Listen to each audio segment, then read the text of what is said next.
I'm really delighted today on behalf of the Board of Education to be sunshining the district's proposal for negotiation of a successor contract with the OEA. This presentation that I'm about to make and that you may have in front of you is really a distillation of the board's policy goals and our priorities. This is our direction to our staff as our staff engages in the negotiations in the months to come with the OEA. I have the clicker. So I want to start by reviewing our mission. Our mission is to build a full-service community school district that serves the whole child, eliminates inequity, and provides each teacher with excellent teachers every day. And we've already had a lot of discussion about and examples of excellent teachers in this very meeting. Turning next to our theory of action, and we spent quite a bit of time in the past year really refining this theory of action. So this is just to remind us all of where we're drawing our policy guidance from.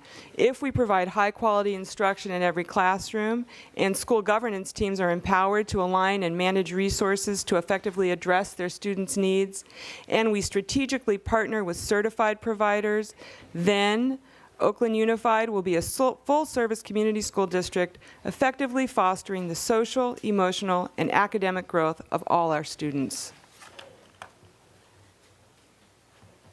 So our goal as we enter into the negotiations is to reach agreement with the Oakland Education Association on key objectives and strategies that strengthen the effectiveness and leadership of all teachers and schools. And now I'm going to talk about our specific priority areas.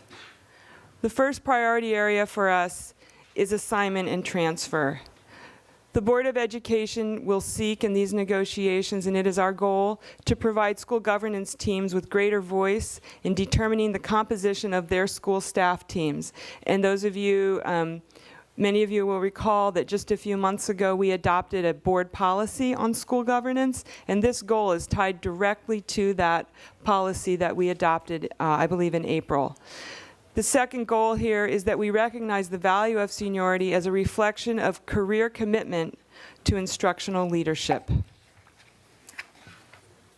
Turning now to performance evaluation, we all know how important it is to receive the benefits of evaluation on an ongoing basis. We seek to allow teachers with exemplary performance evaluations to engage in an alternative process that allows them to provide meaningful instructional leadership to their school or to the district. And we wish to integrate the use of multiple student learning outcomes as a tool for teachers to enhance their instructional quality and effectiveness. I'm going to talk now about compensation. The Board of Education seeks to substantially increase the retention of new teachers who have successfully obtained their clear credential by restructuring the step and column process. We also seek to establish a career ladder for teacher leadership.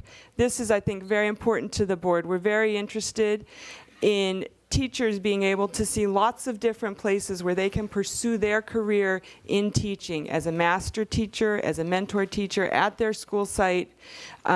This is one of the most exciting things, I think, certainly for me personally, and I think for many of the board members as well. And while it's not listed here, I want to remind the board members and the public that the board has established for several years now as a priority in our budget process and as a budget priority to continue to find ways to increase salaries across the board for all employees in the school district. Finally, we want to remember school governance. And again, consistent with our policy on site-based governance, the Board of Education seeks to provide school governance teams the ability to build a staff team and modify work hours or the calendar to improve school quality and student learning as defined by the adopted community school strategic site plan for that site. So that, in a nutshell, is our sunshine proposal. Those are the board's goals as we enter into this. This is the direction that we're giving our staff. We look forward to what we hope will be a speedy and productive negotiation process, and that concludes the board's presentation. We'll turn now to any comments on this item. Can we call the speaker cards, please? Kay Swenson, Ben Visnick, Steve Neat, Trish Gorham.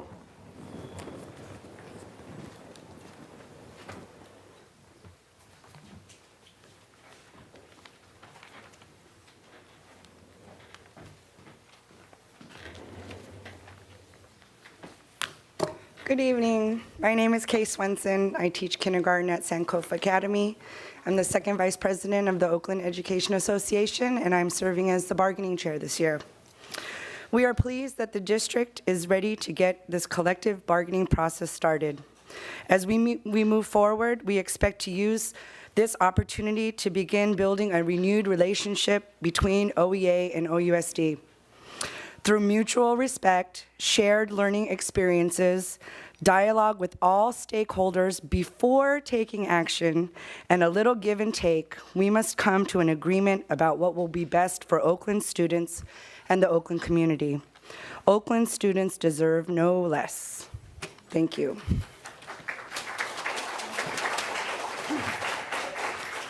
Good evening. I'm Trish Gorham, president of the Oakland Education Association.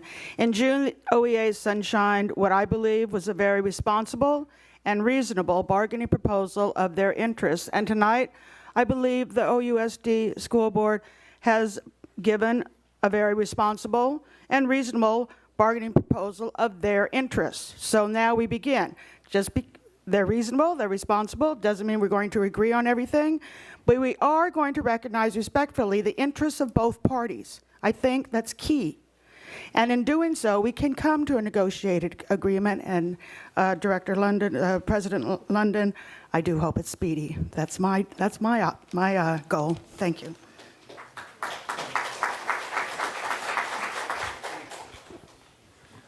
Steve Neat, Kaiser School, OEA First Vice President.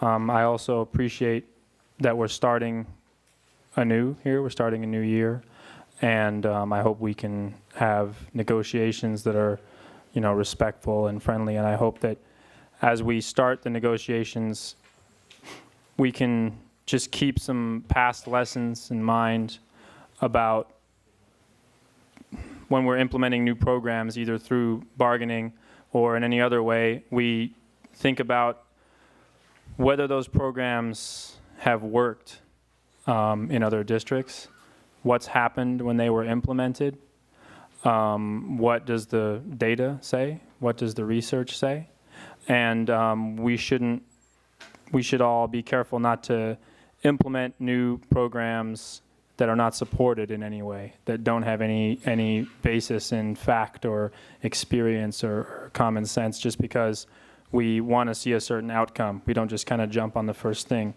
And I also want us to always keep in mind that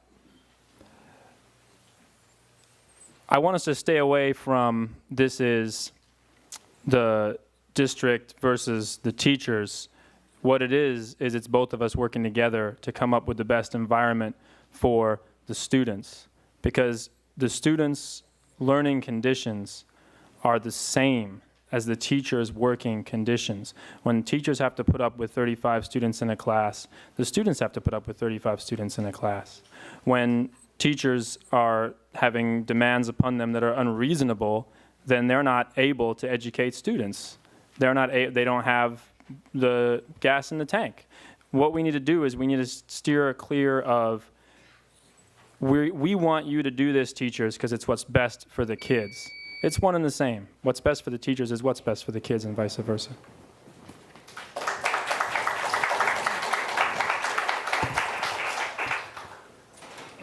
My name is Ben Visnick. I'm the OEA treasurer, and I'm sort of the elder statesman now, I guess. I'll be retiring soon. But I want to share with you some history of the OEA and the teachers of Oakland briefly. And I'm speaking not only to the board, but the community. Over 50% of our members live in Oakland. And if you compare that to other public employees, like the police, for example, who maybe 10 to 15% live in Oakland, the lack of compensation for teachers in Oakland hurts the local economy. We haven't had a raise since the 2007-2008 school year. Our members begin at over $39,000. If you compare that to what other public employees make in Oakland, we end where other employees, the police and the firefighters, begin. I'll repeat that. The teachers of Oakland's compensation ends where the new police and firefighters begin. Think about that for a minute. We are deserving of a large raise, the most the district can afford.